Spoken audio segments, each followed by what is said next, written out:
Hello and welcome to the Empower Couples podcast, where here you get modern, non-boring relationship advice for you and your partner to communicate like pros, fight smarter, and stay on the same team no matter the challenge that you face. I am one of your hosts, Aaron Freeman. And I'm Jocelyn Freeman, but you all just know us as the Freemans. And this episode is about the biggest communication mistake that turns conversations into conflicts. So you know those moments and you think, oh, this is just going to be, an average, calm conversation. I'm going to bring this up. And then bam, you're disagreeing and there's tension and you're getting frustrated with each other. And you're like, why? Why is it that just bringing up something so simple that I thought could just be a calm conversation is now this whole thing? Mm-hmm. Why is that? And, are you asking me the question? No, we're going to tell you the answer. And to acknowledge our voices might be a little bit sore, as just yesterday we did our couples workshop here in Arizona.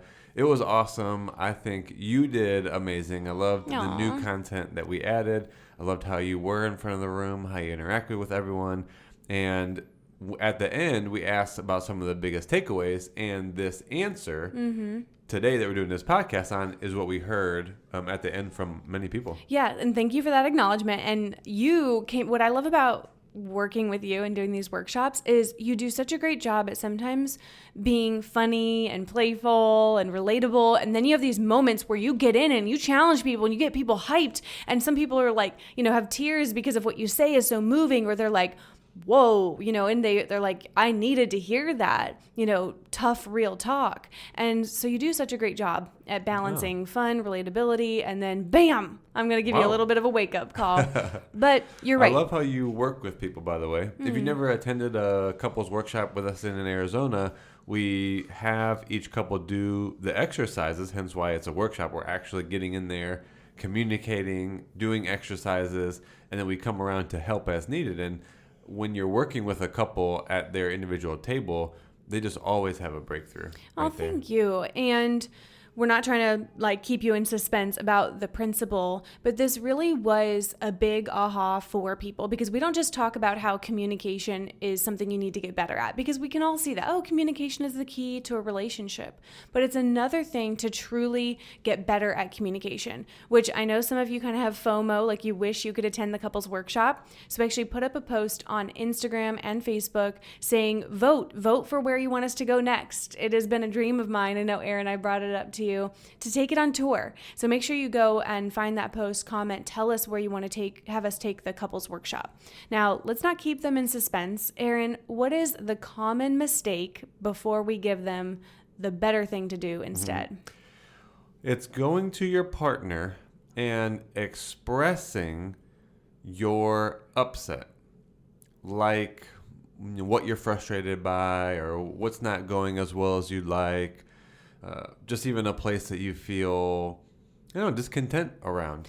It's that you express, you verbalize, you say specifically the complaint, the upset, the frustration. Okay, but Aaron, what else would they really say? Exactly. What are you trying to say? And we actually modeled this, the quote unquote wrong way and then the right way. And literally people clapped after. Like, oh my gosh, that is totally good. Like, we need to start doing that. So to make it more clear, if you aren't going to your partner and just expressing the upset, the frustration, the complaint, what you would be doing instead is taking a moment to reflect beforehand, to clarify what it is you do want or need and what you'd like more of.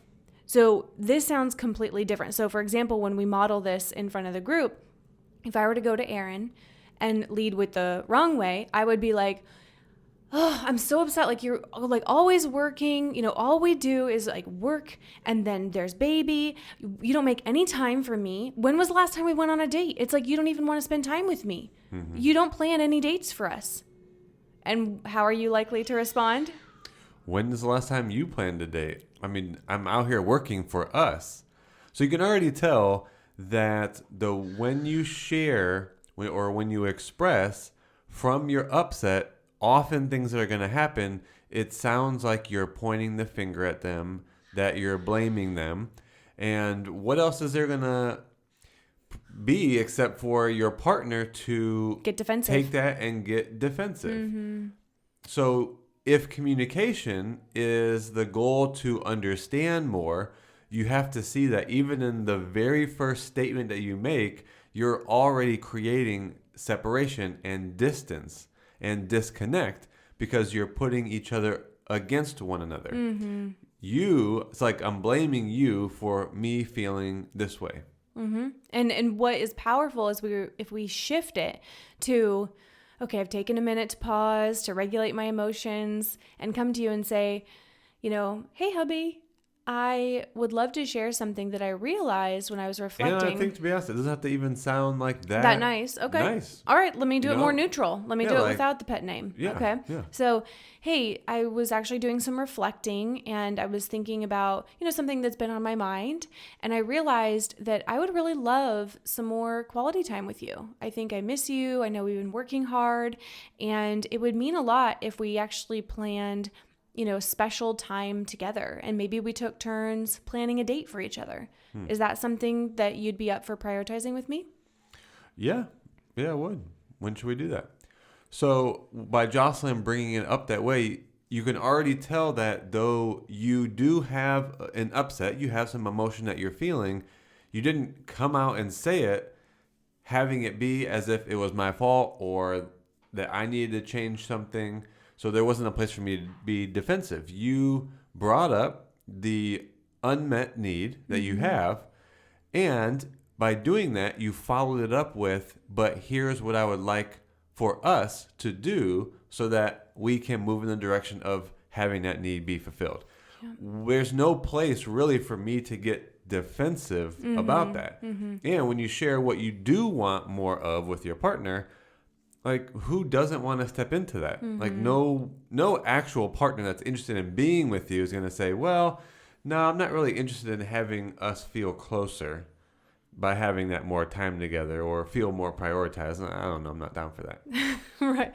Well, if that is the case, we're in a whole other conversation. Right. You should get a breakthrough session because that's true. You're going to need something else. Yeah. If you're kind of starting to feel as though you have conflicting needs and you're disagreeing and invalidating each other's needs and you wants, honestly don't even want to help fulfill the need of your partner, then definitely book a relationship breakthrough session with us, which you can look at meetthefreemans.com/coaching. We've been seeing a bunch of you book those with us, which we love. So I want to underline a few parts of that. There's me or whoever it is that's going to express it, sharing what I do want or need. I really love that you emphasize that, Erin. We have to take some time to reflect on not just what my frustration is, it's what do I need? And a lot of people don't pause to actually take that time and really ask themselves, okay, if I'm frustrated about this, what's the need for me? The other thing is to actually frame it as a we. Rather than you do this, and it's now I'm pointing the finger at you, I'm focusing on what I'd love for us more, what I'd love that we could do more together. It's more inclusive. It's speaking as a team as opposed to pitting each other against each other. The other thing wasn't my tone. Like you would probably be more receptive to my tone and my energy as opposed to like, I'm so frustrated, right? It feels different when you receive it. So at the bottom of this, one thing that you might not have pulled out yet, and this is what we went deeper in during the couples workshop, is that you're only upset because you have a need, a want, or a desire that is currently feeling to you as if it's going unmet. So to take, you could say, responsibility and to take time to reflect on that, to be responsible for the reason I'm upset is because of my own need, want, or desire that's going unmet here, then all of a sudden you're turning it on yourself rather than make that need a problem that your partner is causing. So in a sense, it really does give you a sense of power. I mean, responsibility, not from a place of like blame or obligation. Responsibility does give you power back to yourself because, here's my reason for being upset, and it's not because of you, partner, it's because here's my need. And effectively communicating is sharing the unmet need to be really clear for your partner why you're upset. You know, you could share the upset, but even with that, most partners are defensive. Really, why? Because They don't know why you're upset. They only know what you're upset about. And often when you're just sharing, expressing your complaint and you're upset, you're not actually really clear about the underlying reason why you're upset. You're just saying, I'm frustrated. Well, why? I don't know. I'm just frustrated. Well, because here's what you're not doing. Yeah. Right. Exactly. So there's no real next step action for anyone to take. The most effective action is going to be coming from identifying what the unmet need is and moving in that direction together as a team. So even in one sentence, the very first sentence you say to your partner, you're either setting yourself down the path of disconnect and ineffective communication and defensiveness, or by taking a few moments, identifying what your unmet need is, expressing the unmet need as it's yours to your partner, and then almost making a request for how that can be fulfilled together as a team.